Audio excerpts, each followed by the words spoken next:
എനിക്കും ശ്രുതിക്കും vegetable fried rice വേണ്ട എന്നും ഞങ്ങൾക്ക് വേണ്ടി ഉണ്ടാക്കണ്ടെന്നും പറഞ്ഞ് അവിടെ നിന്നും പോകുന്ന ശ്രുതിയെയും സുധിയെയും കാണിച്ചാണ് എപ്പിസോഡ് ആരംഭിക്കുന്നത്. തുടർന്ന് സച്ചിയും ശ്രീകാന്തും ചേർന്ന് എല്ലാവർക്കുമുള്ള ആഹാരം തയ്യാറാക്കുന്നു.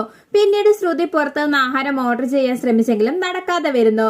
തുടർന്ന് ഞങ്ങൾ ഫ്രൈഡ് റൈസ് കഴിക്കില്ലെന്ന് പറയുന്ന ശ്രുതിക്കും സുധിക്കും രവീന്ദ്രൻ കണക്കിന് കൊടുക്കുന്നു. ഇതേസമയം സച്ചിയും ശ്രീകാന്തും ആഹാരം ഉണ്ടാക്കിക്കൊണ്ട് വരികയും ഇത്രയും നല്ല ഫ്രൈഡ് റൈസ് ഞങ്ങൾ ഇതുവരെ കഴിച്ചിട്ടില്ലെന്ന് എല്ലാവരും പറയുകയും ചെയ്യുന്നതോടെ സുധിയും ശ്രുതിയും പെട്ടുപോകുന്നു. ശേഷം ആരും അറിയാതെ അടുക്കളയിലെത്തി സുധിയും ശ്രുതിയും ഫ്രൈഡ് റൈസ് എടുത്ത് കഴിക്കുന്നു. ഇതേസമയം അവിടെ എത്തുന്ന സച്ചി ഇരുവരെയും കൈയോടെ പൊക്കുകയും കളിയാക്കുകയും ചെയ്യുന്നു. പിന്നീട് രേവതിയും മറ്റുള്ളവരും മാല കിട്ടുന്നത് വർഷ ഫോണിൽ ഷൂട്ട് ചെയ്യുന്നു.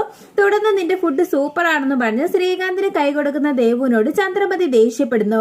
ശേഷം ചന്ദ്രമതി വർഷനെ മുറിയിലേക്ക് കൊണ്ടുപോവുകയും നമ്മുടെ ഭർത്താക്കന്മാരെ നമ്മൾ തന്നെ സൂക്ഷിക്കണമെന്നും ദേവു ശരിയല്ലെന്നും അവൾക്ക് പണ്ടേ ശ്രീകാന്തിലൊരു നോട്ടമുണ്ടെന്നും ചന്ദ്രമതി വർഷയോട് പറയുന്നു. തുടർന്ന് വർഷ ചന്ദ്രമതിയെ കൊണ്ട് ഹാളിലെത്തുകയും ശ്രീകാന്തും വർഷയും തമ്മിൽ സംസാരിക്കുന്നത് കണ്ട് നിങ്ങൾക്ക് ആർക്കെങ്കിലും തെറ്റായി എന്തെങ്കിലും തോന്നിയോ എന്ന് വർഷ എല്ലാവരോടും ചോദിക്കുകയും ശ്രീകാന്തിന്റെ അമ്മയ്ക്ക് ശ്രീകാന്തിന്റെ സംശയമാണെന്ന് പറഞ്ഞ് വർഷ എല്ലാവരുടെയും മുമ്പിൽ വെച്ച് ചന്ദ്രമതിനെ നിർത്തിപ്പൊരിക്കുകയും ചെയ്യുന്നു.